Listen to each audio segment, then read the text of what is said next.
live in Portugal or India or the Netherlands. Hiring internationally brings international challenges. Remote takes care of payroll, benefits, taxes, and compliance for your whole team all over the world, so you can focus on growing your business. Welcome back to the final session, day numero dos of running remote online, the June event, and we will certainly close out with something special, as we will hear momentarily from Tim Minahan, the CMO at Citrix. I do want to make a quick sponsor announcement, a quick partner announcement. I hope you guys saw their demo in the Expo Zone during the break, and that is with Serviapp. Serviapp is a company that specializes in remote hiring and international expansions, which are crucial right now. Their service, they are a professional employer organization, a PEO. If you don't know what a PEO is, you're probably not hiring and managing your teams in a compliant way. It allows you to hire personnel without creating a legal entity in the new country. As the PEO, they assume all legal responsibility for taxes, benefits, and payroll for employees while you have operational control. They can source, place, and administer teams of virtually any profession in 2 weeks. In the COVID-19 era, they have helped clients implement work-from-home policies in Latin America in accordance with local laws. They are responsible for services in Argentina, Chile, Peru, Mexico, Brazil. They enable you to cut down on payroll costs by hiring through them. This is Serviapp, of course, while proactively addressing the legal and medical issues of the current crisis. Awesome stuff. They can help hire sales managers, support experts, engineers in the electrical and petroleum fields, and pretty much any other position. They are the Serviapp Group. Make sure you check them out in the Expo Zone. Okay. Thanks to them, thanks to our partners, because after all, this would not be a free event if it weren't for our partners, so please make sure to support them. Now I bring in our speaker for the hour, well, a little bit under an hour. He is Tim Minahan. He is the CMO of Citrix. Citrix has been providing remote communications for many years. Tim, welcome. It's just a total honor to have you here. Thanks, Danny. Great dialogue. I'm excited to be here. I'll let you take it away, and I'll come back for audience questions. So if you're in the audience, start asking Tim some questions, and I'll be back to ask you, Tim. See you in a few. Perfect. One moment. All right. Well, thank you all for, it's an honor to be here. It's a great dialogue. It's something I'm very passionate about and something we've done a considerable amount of research on. So let's get right to it. We should acknowledge just, straight up that up front that, let's face it, COVID sucks. You're all thinking it, you're all feeling it. I just said it, but ultimately, the global pandemic will certainly no doubt go down as one of the most universally stressful times in history, right? Not since, World War II has there been the entire world so universally impacted by such a negative and life-threatening event. And even back then, we could still have had this event live and in person and sat down for a cup of coffee to have our dialogue. But no doubt the crisis has certainly stressed our healthcare system. It's put our impoverished and low-income workers and neighbors at risk, and it's shuttered entire industries and entirely market segments, and some of them just aren't coming back. If there is any kind of silver lining in all of this, though, it's relevant to our topic today, is that this globally unplanned work from home experiment has prompted the world to think differently about work and specifically about remote work. So those executives and those managers that were kind of once dubious that real work could happen outside of the office are now realizing the positive impact that remote work can have in a host of areas, from increased employee productivity to better work-life balance, better mental health, lower cost, and greater sustainability. Bottom line, remote work really is the future of work. And as we're about to see, the future of work is coming much faster than we might have anticipated. And so with that as a backdrop, and with more than 30 years, as Danny said, of providing flexible work solutions to organizations around the world, no doubt Citrix had wanted to understand how perceptions of remote work were changing and the impact that remote work can have on measurable business results. So starting last year, we began an ongoing primary research project with a host of global research partners into the evolving face of work. We began surveying already tens of thousands of employees, thousands of IT, HR, and other line of business executives, really to understand both their initial perceptions on remote work. It wasn't that long ago, we were all going into an office most days, and then how they were rethinking their go forward workforce and work model strategies in light of the pandemic. And really what we found was that savvy companies are planning to make flexible and remote work models a more permanent part of their cost management and their workforce management strategies long after COVID-19 recedes. And there's a number of reasons why, but we'll really kind of boil them down to 7 reasons why your company and companies everywhere can and should embrace remote work as a more permanent part of your workforce strategies. The first one, let's get right down to it. Remote work models are good for business. They save you money. Remote work can significantly reduce your IT and real estate costs and enable companies to secure and engage with skilled talent in less competitive and lower cost regions or locales than they can when you bring everyone into an office. So it's not surprising when Gartner did a study just last month, and they found that 3 out of 4 CFOs said they plan to make remote work a permanent part of their workforce and cost management strategies long after the crisis subsides. They see the benefits of being able to lower real estate costs, even as they continue to hire, moving to much more kind of hot desking and the like, so that they don't need to buy real estate every time they hire some new talent. Secondly, shifting and reducing their on-premise IT costs and their fixed infrastructure so they can have the agility to scale up really quickly if they need to, or scale down just as quickly in face of the next inevitable unplanned event or opportunity. And we'll talk about this later, but they're also seeing remote work as a way to reach new talent in lower cost regions outside of big high cost districts with high competition for talent, places like San Francisco, New York, and London. And we'll come back to that topic in a moment. But it's not just companies that benefit, employees benefit too.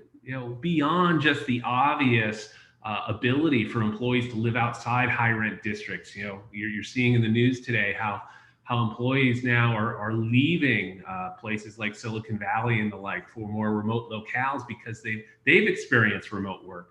But in general, our research we did last year with the Center for Economic and Business Research Group, CEBR, we looked at 2,500 U.S. employees and really understanding how remote work, could benefit the U.S. economy and businesses here. And what they found was that by enabling employees to work from home just 2 days a week, it could potentially save them $107 billion in things like reduced fuel costs, reduced commuting costs, tickets for the bus or the train, etc.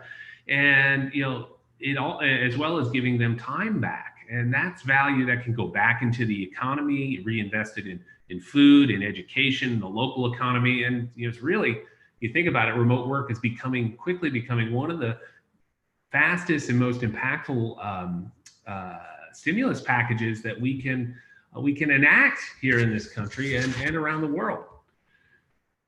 But getting right down to it, for those executives and managers out there, here's a little secret.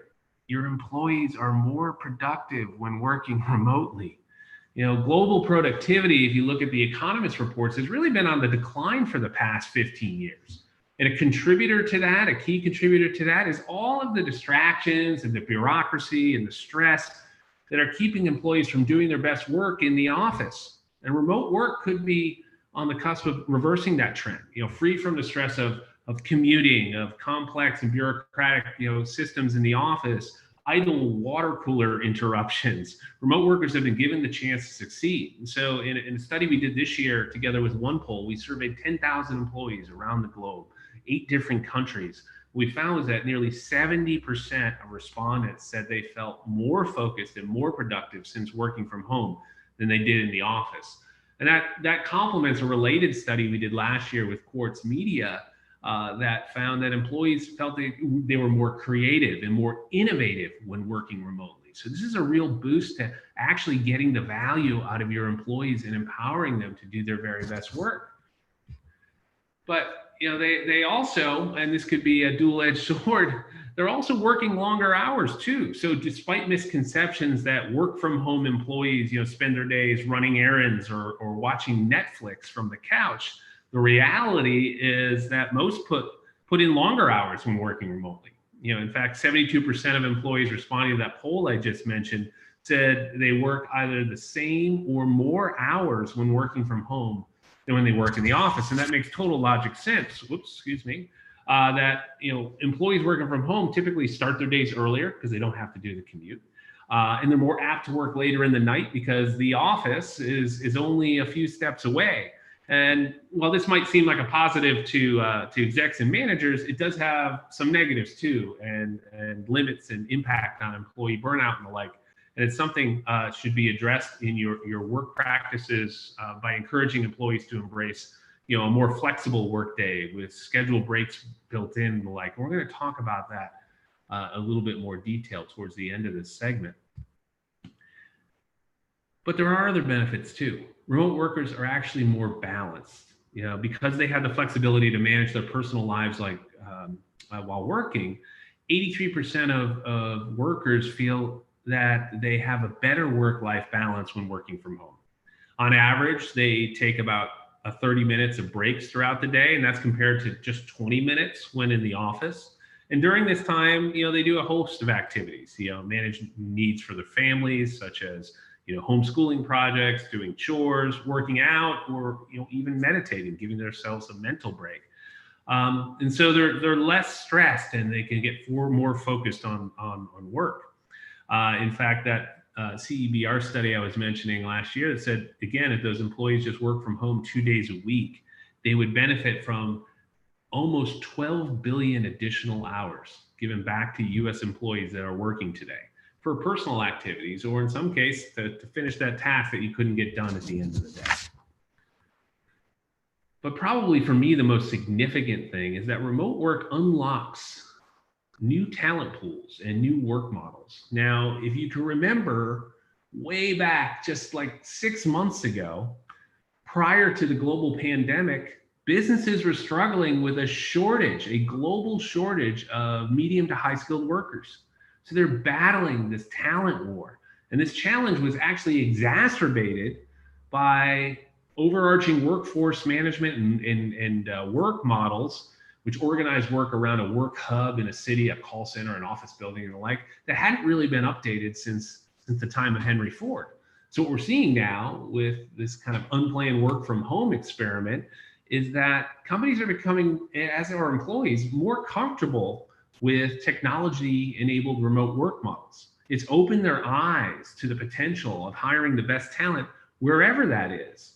And so, to put some meat around this topic, the study we conducted with CEBR last year found that companies with offering a virtual or remote work options can better compete in this battle for talent by dipping into untapped pools of workers, certainly including those outside of high rent districts or metropolitan areas in rural locations, but also those outside the conventional workforce, such as stay-at-home parents or those caring for elderly relatives, retirees, and gig workers. In fact, according to the study, nearly 70% of the currently underemployed, or what they call economically inactive, said they would be encouraged to come back to work if they're given the opportunity to work more flexibly and work more remotely. And they went as far as to project that if we tapped into that retiree, that gig worker, that outside of a major metropolitan area, it could yield over $2 trillion in economic gains across the U.S. economy. That's the equivalent of a 10.2% jump in GDP. Again, making remote work one of the greatest stimulus packages this country could invest in right now. And thankfully they are. So let's give you an example. Let's bring this down to real world. Savvy companies, are already taking the remote work concept and they're taking it one step further. They're rethinking their entire workforce and work model strategies by using technology to not only tap and engage new talent in remote locations, but to allow that talent to actually work more flexibly, opening up a greater pool of talent that might not be able to work full time, but could give you a few hours, a few days each week.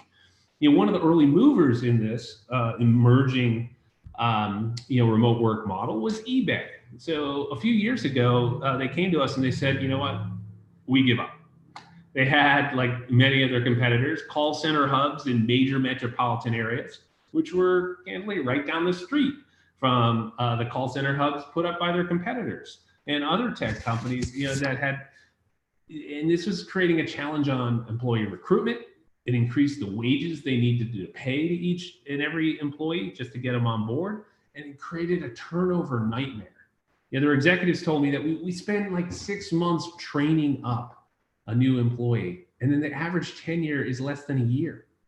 It was a revolving door, and they couldn't hire talent fast enough or keep them long enough. So we worked with them and came up with a new model, what we like to call the home force model.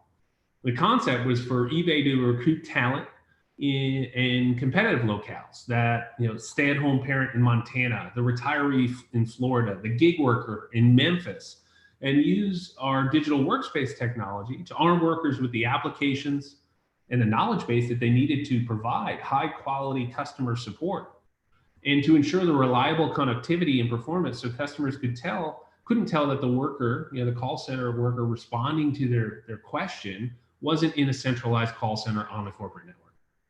And they're not alone. We're now working with dozens of other companies, ranging from national car dealership brands to financial services companies that are using remote work to rethink their workforce. But here's where it gets interesting.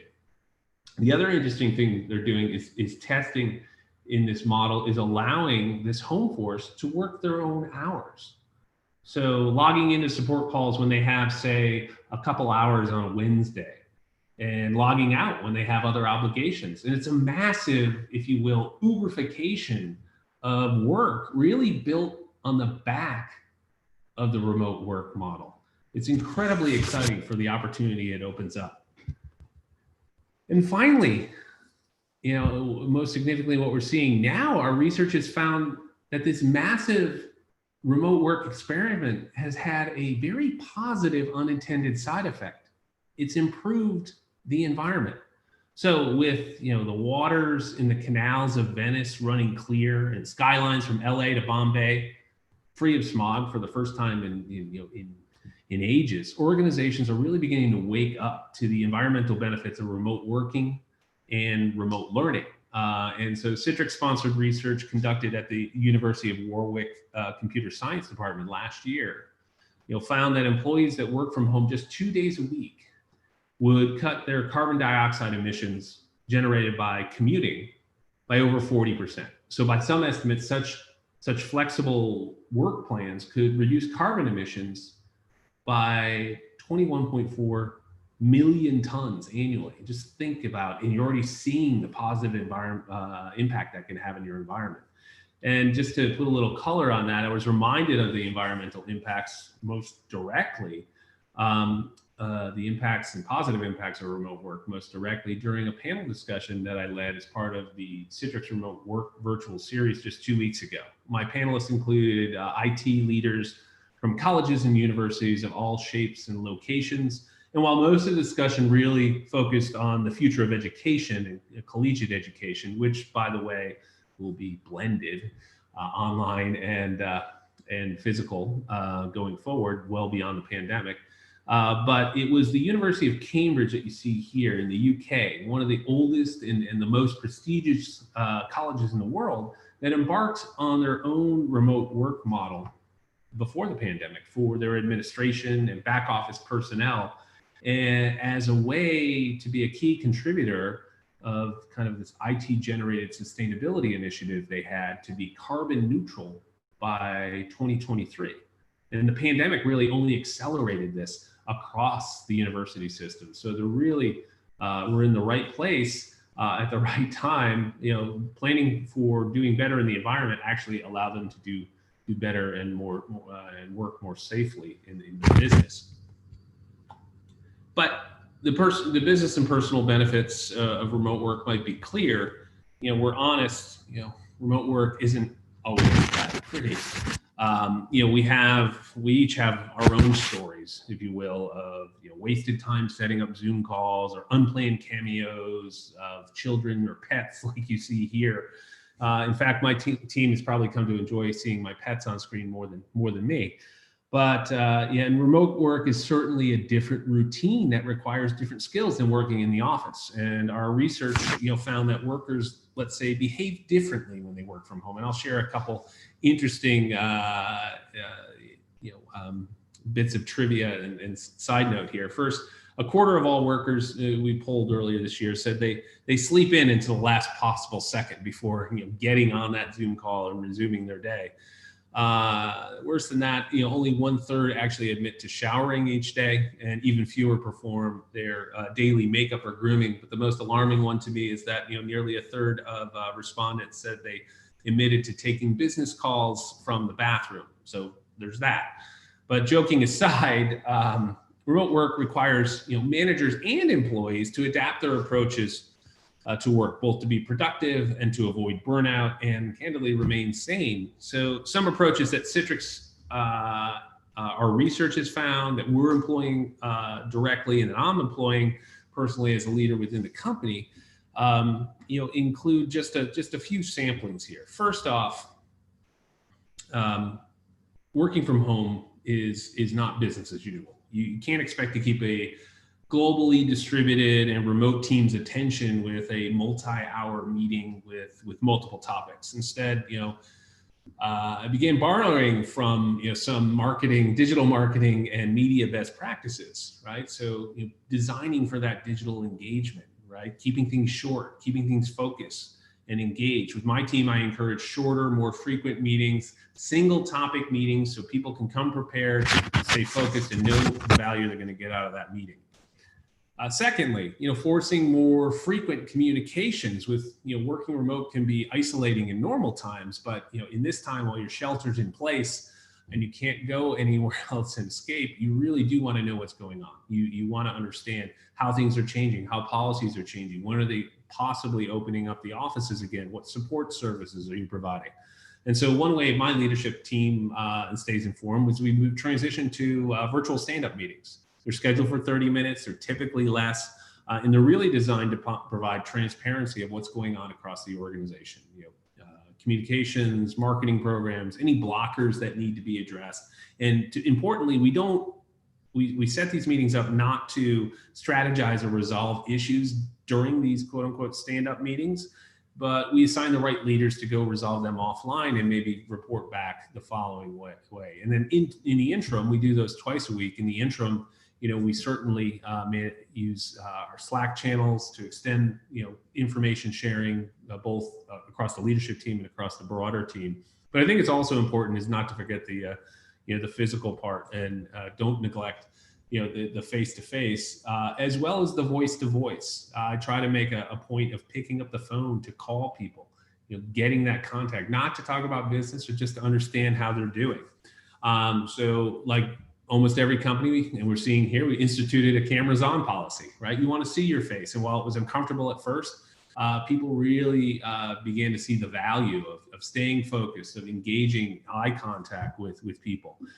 We've instituted virtual office hours for the broader team so that we can just take a pulse of what's going on and stay informed and answer questions that they may have been able to ask when we were in the office together, but it's much more difficult now. And we didn't want to have to, hey, we'll schedule a meeting 2 weeks out for something that was really important.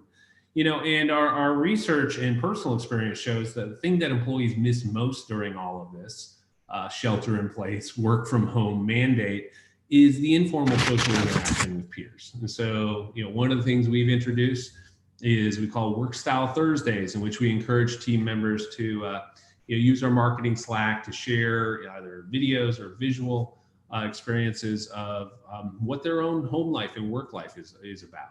Whether it's ranging from share us your experience of the first concert you ever went to, or today, what's your favorite sports team that you want to get back out onto the field, onto the track, onto the court. and go watch again. And of course, it wouldn't be complete. No Zoom meeting would be complete without a virtual happy hour, which maybe we use all too frequently.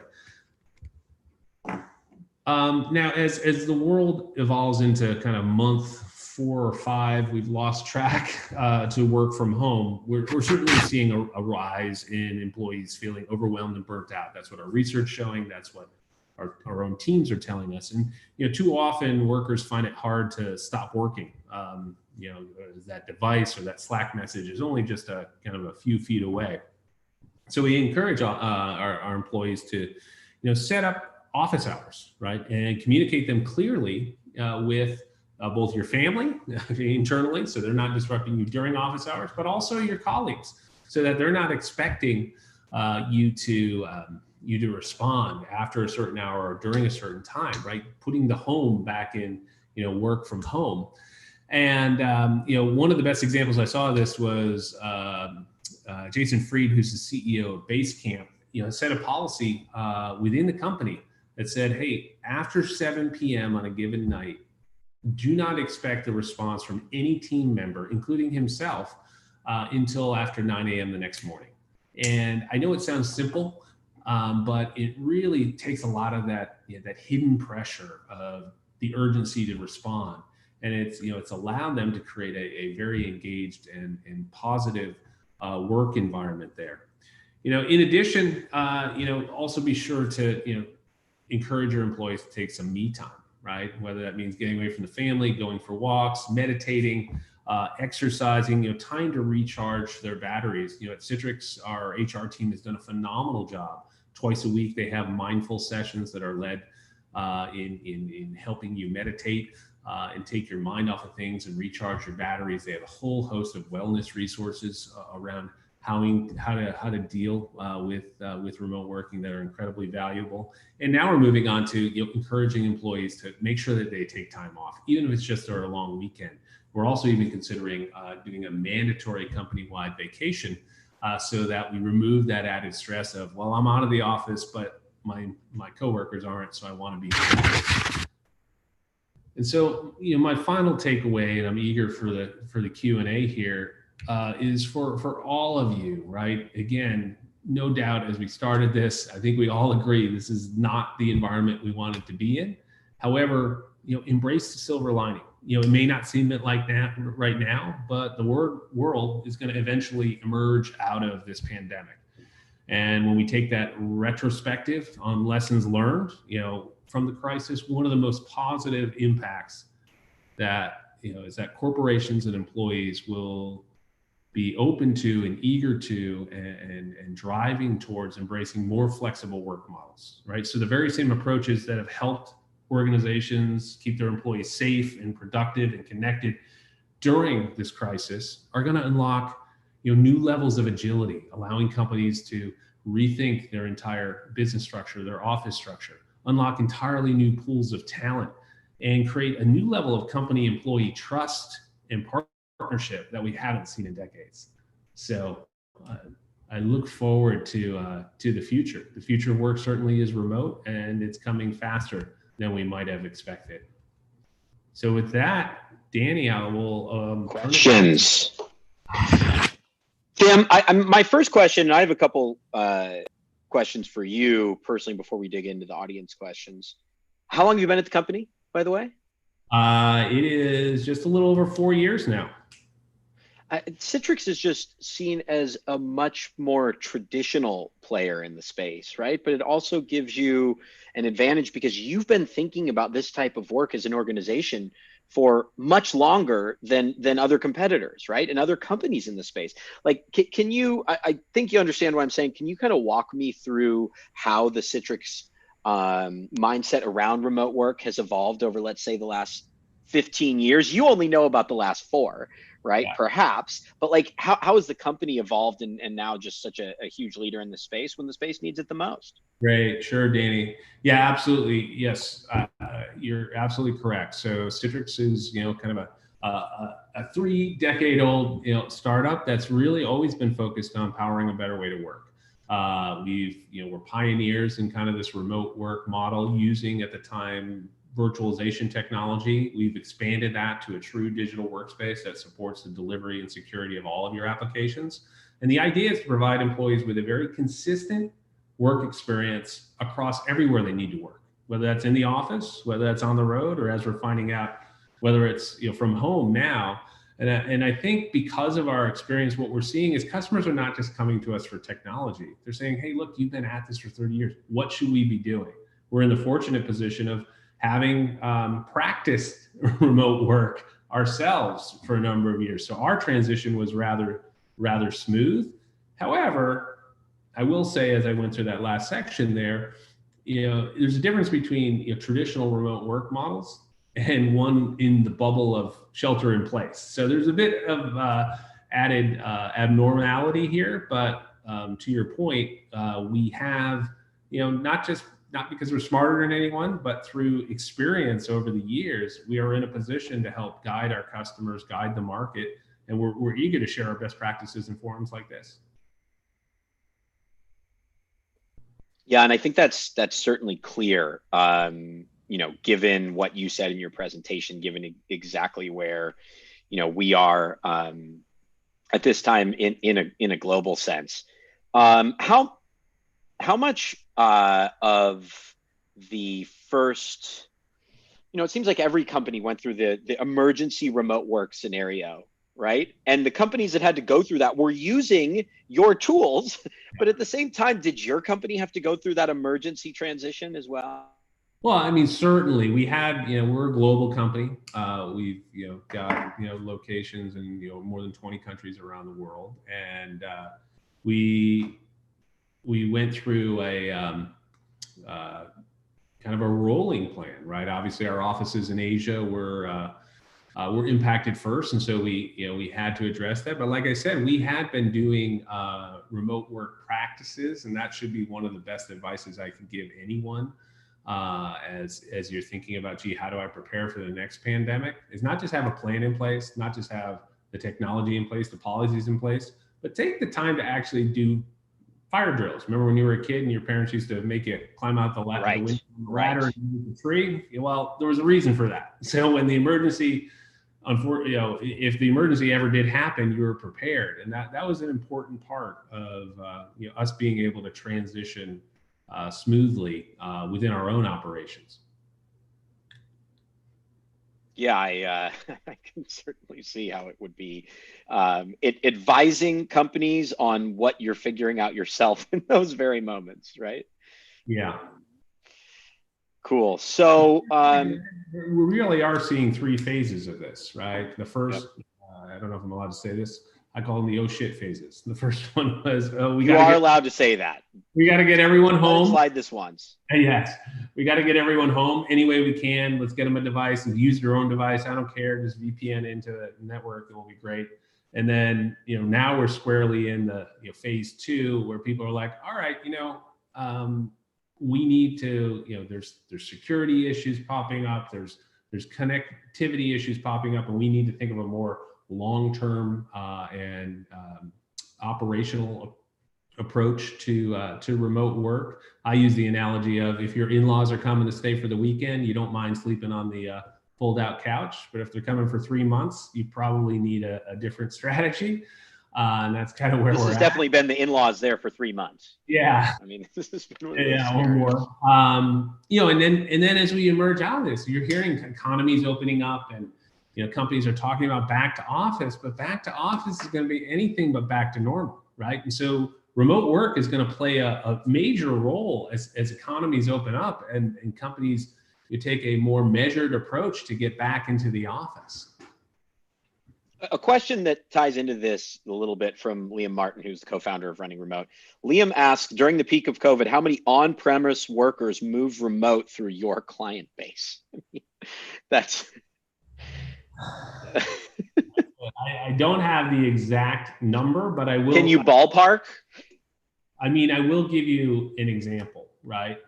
We have one large financial institution that said, hey, we're, we used to be 90% office-based people, and now we're, 92%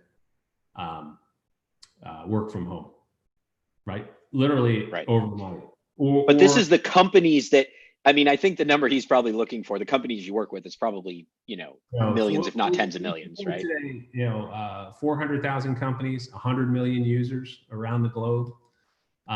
So it was like 99.5 million, probably, because everybody. I don't want to quote you a number that's not accurate, but Yeah, yes, I mean, you can say the large majority of them. Now, to be realistic, there are some essential workers, if you will, that even in knowledge work environments that have a challenge doing their work in the office, right? Particularly for companies that were largely on premise and so on and so forth, which gets me to phase 3 as companies begin to roll back to the office as they think about this next normal. A lot of them are coming to us and saying, hey, look, we have been talking about moving to SaaS, moving to the cloud, getting things out of the data center for a long time. And now we are going really quickly because we can't be in this situation. And they're moving to much more variable operating models and everything from their workforce strategies to the real estate strategies to their IT strategies. And I think this has, inspired people to say, hey, we know we should have done this a while ago, but we need to be agile or we can't survive the next inevitable event. That pretty much answered a question from our own Gonzalo Hall. I want to ask one more question from him, which is, what countries or regions can win the current talent war amid remote work growth? Do you see other regions, do you see parts of the world that will be recognized that probably weren't before when it comes to talent? Yeah, the talent thing is a bit challenging. So here's why, right? So when I mentioned earlier, just 6 months ago, right, McKinsey put out a study and said, remember, this is pre-pandemic, that there is a global shortage of 95 million medium to high skilled workers. So what does that mean? Well, it's not about are there workers there, but are there workers there who have the skills that we need for today's modern environment, which is why you were seeing, if you can remember back that long, 6 months ago, folks like Amazon saying, hey, we're gonna spend $700 million to retrain a third of our workforce because we've looked everywhere and we can't find them. We've got HQ1, HQ2, and possibly HQ3. We've got 22 tech centers around the country, but you know what? We need to augment that with training up. So I think you're going to see a massive retraining coming out. So from a skills basis, I think that's a big opportunity for economies, including our own.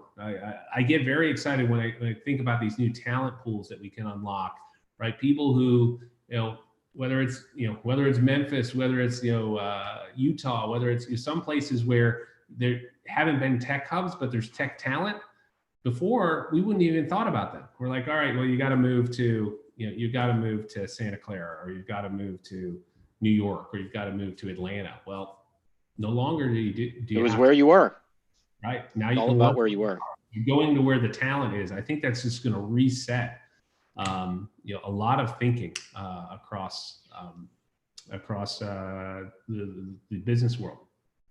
Last question, and this is a really interesting one.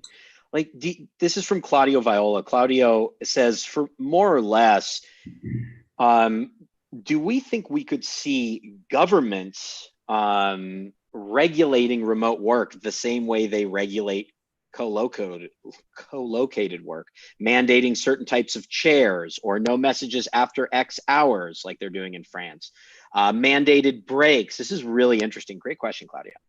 Yeah, I believe it's inevitable. We saw it with, starting with e-commerce, right? Remember, it was a free zone before, no taxes, no rules, no burdens. And then that moved in. So there will, I think, inevitably be standards that emerge as more of work moves to, use your term, right?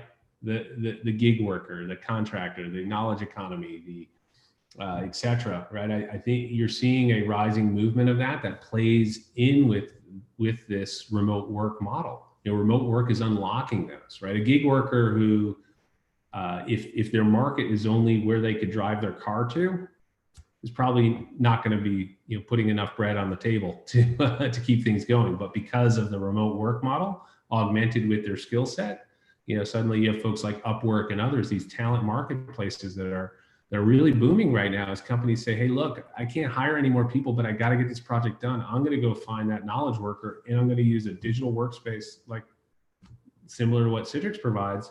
You could say it. Come on, you know. Those are exciting times, right? These are. That is. I think, you know, sometimes, again, going back to my final takeaway, right? View the silver lining in this. The silver lining is we debunked a lot of the taboos and misconceptions about remote work. Right? You have, you know, one of our customers was public about it early on, TradeWebs, who said, "Hey, look, we got 1,000 employees spread across 19 locations, and we're never going back." You know, yeah, and that's happening a lot. It really is. Fascinating times, Tim. We're so excited to have you here. We look forward to continuing the conversation, the relationship. Thanks again. Great, thanks, Danny. Tim Minahan, the CMO of Citrix. We will take a quick break here as we wrap up Running Remote Online. I will rejoin Liam Martin, and we put a bow on what has been 2 incredible days talking about the future of work with Running Remote Online. We'll see you in just a few minutes. Stay right on this page.